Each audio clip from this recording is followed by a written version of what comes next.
what's going on, everybody? I'm Noah from PhoneDoc.com, and this is the Google Nexus One. In a word, this is the best Android phone you can buy right now, at least in the United States.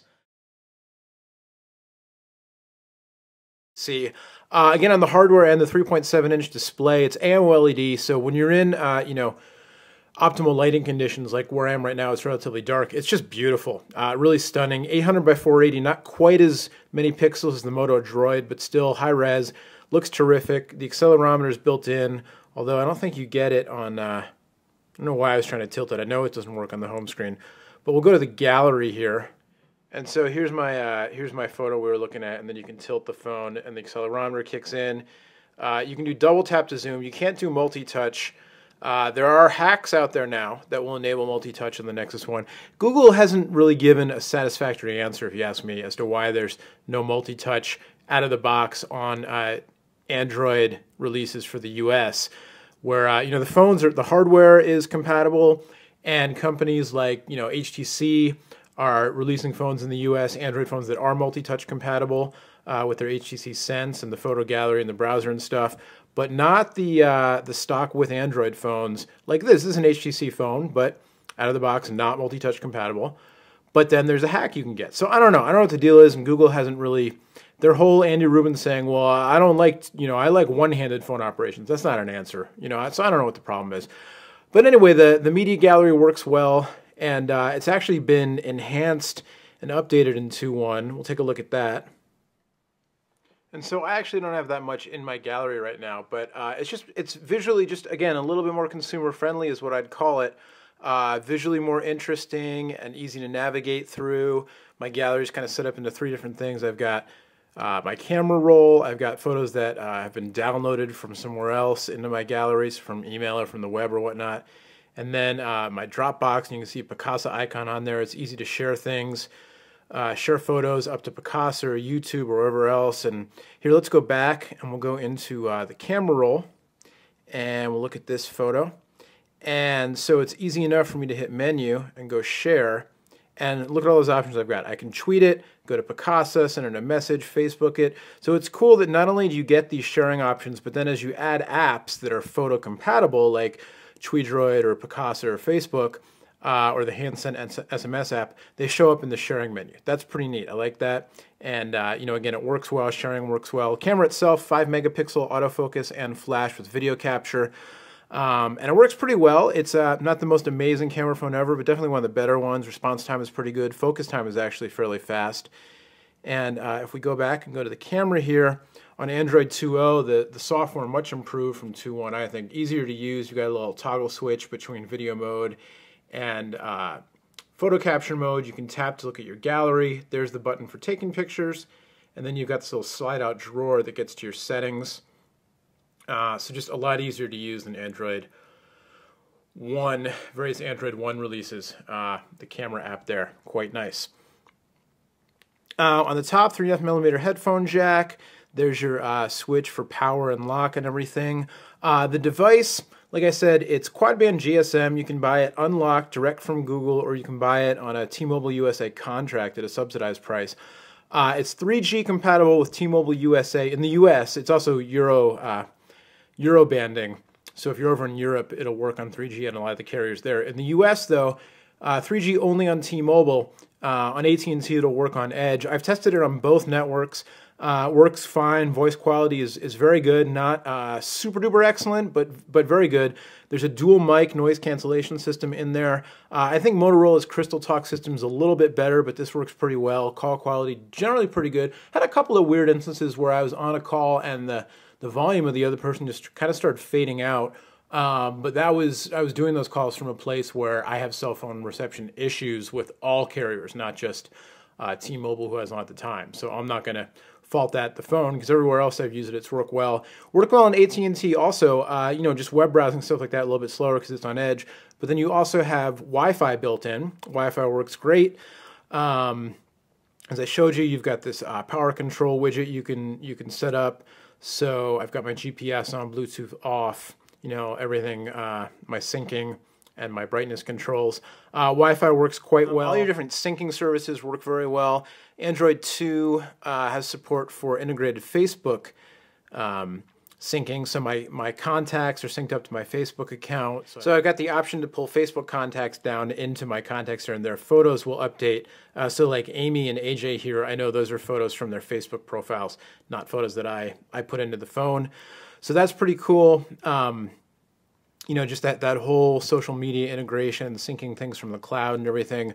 Obviously, you can connect the phone up to your Gmail and Google contacts and calendars and all that kind of stuff. There's also Exchange support, you know, et cetera, et cetera, et cetera. Downsides of the phone, still, you know, the built-in Android keyboard, virtual keyboard, isn't the best keyboard ever. It works fairly well, but not as good, I don't think, as the HTC Sense keyboards or as the iPhone keyboard, which is multi-touch enabled. Yeah, sure, let's share the location. But, you know, works decently, and you can definitely, you know, you can replace the keyboard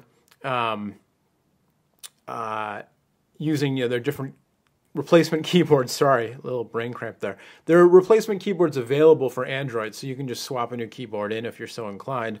But if we do a little search here for Droid Dog,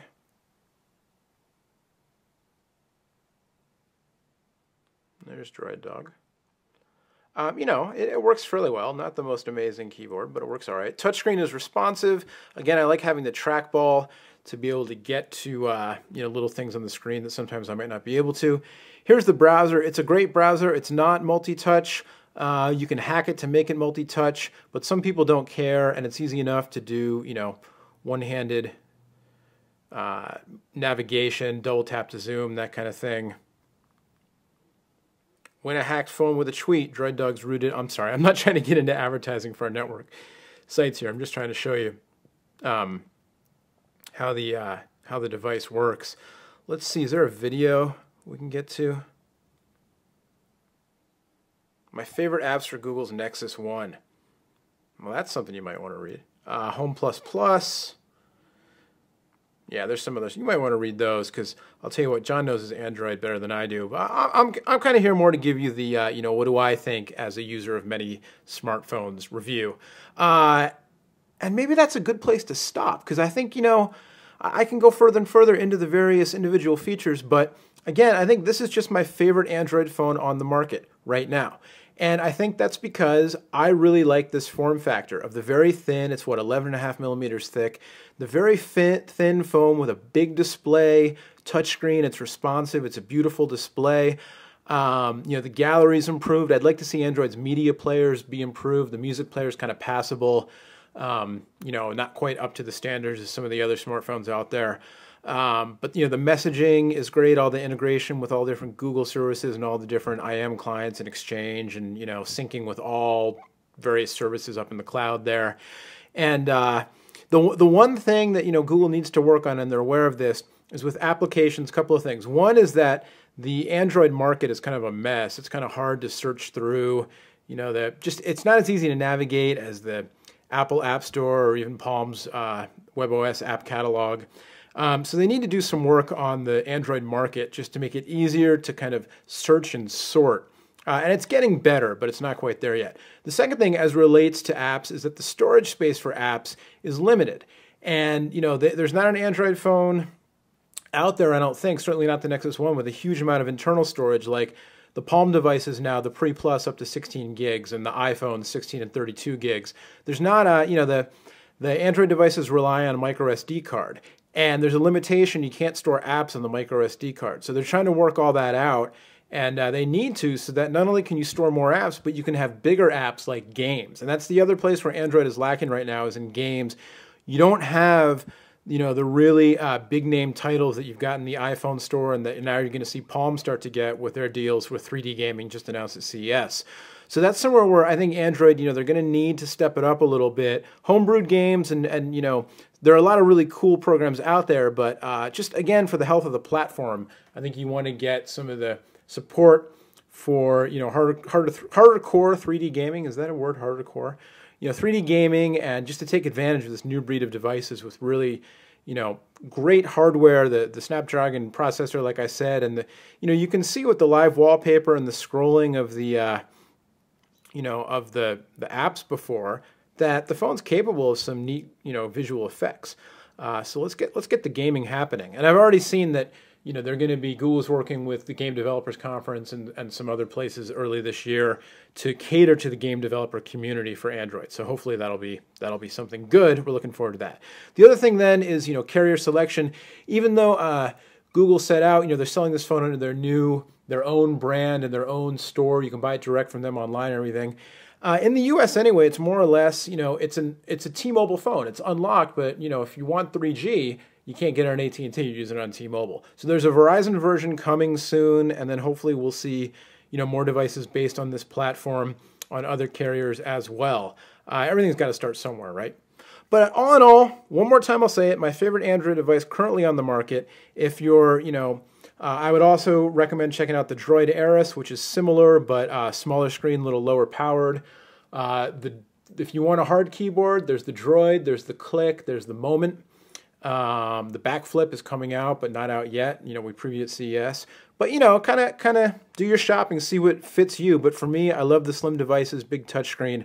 And so the Nexus One, thumbs up, my favorite phone for the Android platform now, although not without its flaws. There you go, much, much more on the Google Nexus One, all the other Android phones over on PhoneDog.com, and of course DroidDog.com, where you can get a little more in depth with things like rooting and hacking and modding and replacement keyboards and replacement home screens and all that kind of stuff with your guide to the world of Android, John Walton. Till next time, my name is Noah. Thanks for watching. Thanks to the folks at Google for loaning us the Nexus One. Thanks to HTC for making it. Thanks to you for watching the video. We'll see you next time.